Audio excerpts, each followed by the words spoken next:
is a Lao map. This is a Lao map. Drop the bomb from the mainland. So in 5 seconds, it will be automatic.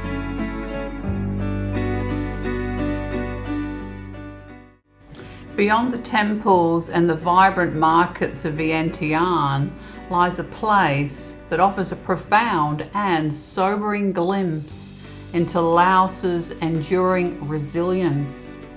The Cooperative, Orthotic and Prosthetic Enterprise, or COPE, Visitors Centre. Now, this isn't a typical tourist attraction, but it is a vital institution that's dedicated to healing and hope. Because COPE's mission is incredibly clear. It's to provide custom-made prosthetic limbs, orthotic devices, and also rehabilitation services to Lao people, helping them regain their mobility and independence after suffering life-changing injuries. Thank you so much. We'll have a look when we come back through.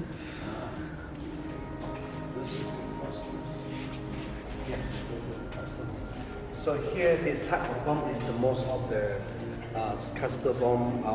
The most of the bomb they were dropped during the Vietnam War. The inside of 2 million tons of bomb. Actually, it's 2.8 million tons of bomb. They were dropped during the Vietnam War in Laos side. Just only Laos side.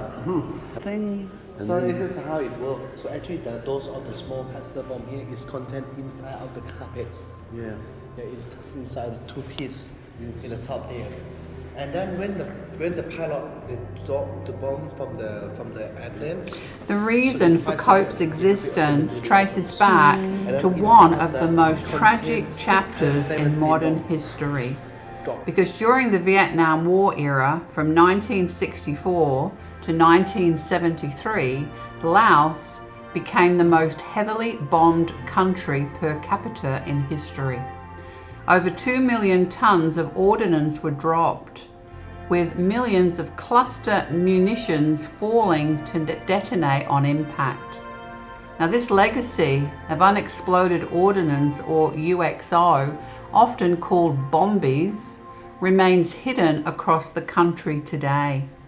Decades later, these bombies continue to maim and kill innocent civilians, farmers, and children playing, or people simply going about their daily lives. This is a silent war that still claims victims every single day. The bombing of Laos was part of a broader secret war conducted by the United States in Laos, involving covert CIA activities and the support of anti-communist forces.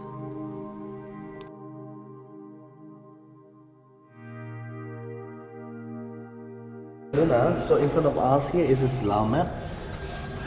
This is a Lao map. So now that here we are, Vientiane capital city. Here is Luang Prabang. Here is this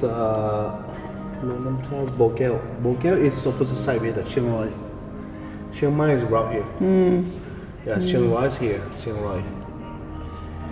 So those of the red dot here are the data of bomb. Of the CIA during the Vietnam War for 9 years. So why the bomb they were dropped only in this side? Why they don't drop only? Why they don't drop the bomb in this area? Because in that time Laos were divided into 2 groups. So most of the armies who are living in this area support the communists. And then those of the main city, mainly along the Mekong River here, support the Royal Army. So that's why here the communists or the Vietnam, so they're easy to take the land and to be the tail to feed south So of this Vietnam. is most of the concentration of the bombing. Right. In the red areas.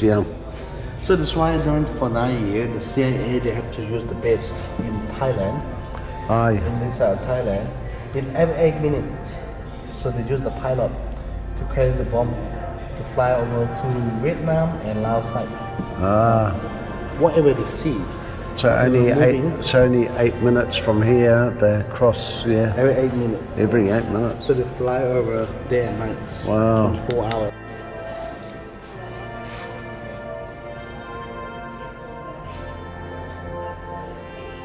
So many, Jesus, much.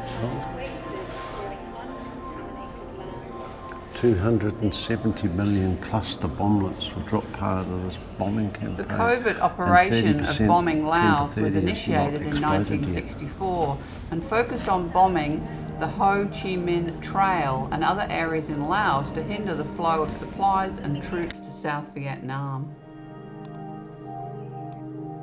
Targets included areas like Sapon, a village near a former French air base, and other areas along the Ho Chi Minh Trail.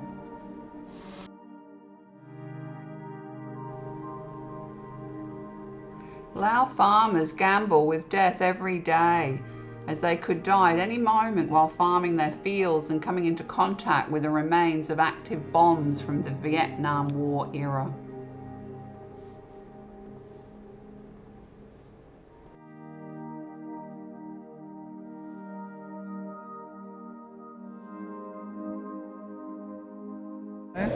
Yeah, so those photos there, they show you what people have turned different parts of these ordinances, that they've turned them into things they're using in everyday life in the villages. Like this guy, all those bombs that they've emptied there, the guys built fences out of it, troughs for plants. They look like they've made canoes out of those ones. And buckets, whatever, you know, she's carrying something, and belt from a parachute harness, machetes. Yeah, so they've converted the scrap metal from the bombs. Yeah, they've made buckets out of it. The stumps of this house and they've got them in here are made out of bomb shells.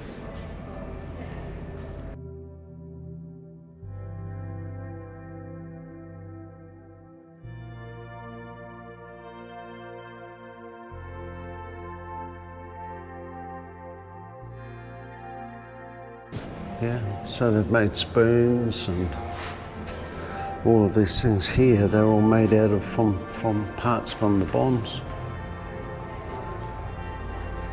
They're pretty adaptable, aren't they? Yeah, well, they learnt to live with what was there, but you know, it's a legacy that lives on to this day, 50 years later.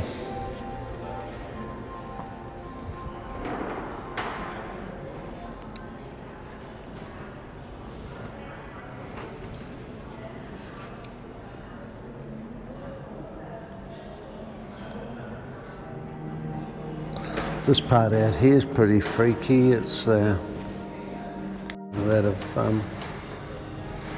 coming around this way. All of these prosthetics are here for people who stepped on, unfortunately, had stepped on unexploded devices. And so, like this guy here in the field,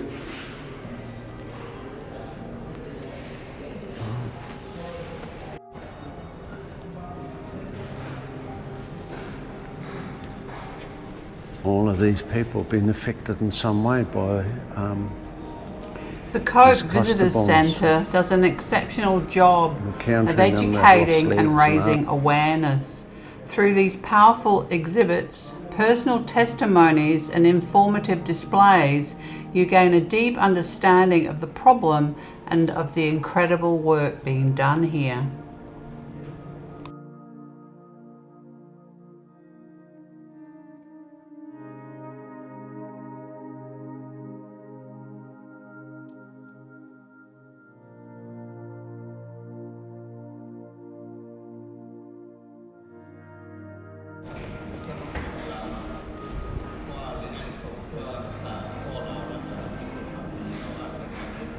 All these feet down here, John.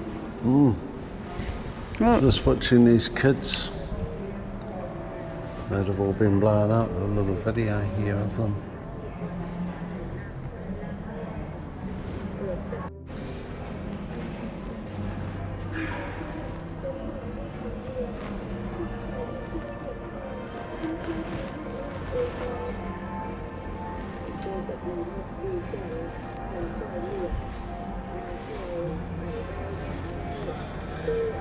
visiting the Cope Center was a profoundly moving experience for us. It's a stark reminder of the long-term human cost of conflict, but more importantly, it's a testament to the incredible resilience of the Lao people and the unwavering dedication of those committed to rebuilding lives. It put so much into perspective and truly shifted our understanding of this beautiful country. So if you ever visit Vientiane, the Cope Visitors Center is not just a recommended stop, it's an essential one, because it's a place that will educate your mind, touch your heart, and inspire you to appreciate the ongoing efforts for peace and rehabilitation in Laos. We left with a deep sense of respect and a renewed commitment to supporting their vital work.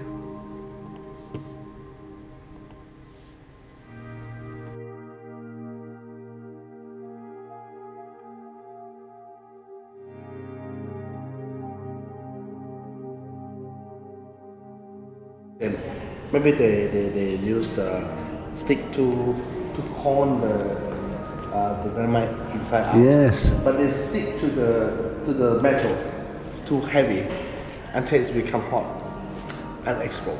Oh, goodness. So one of my cousins, so he was explode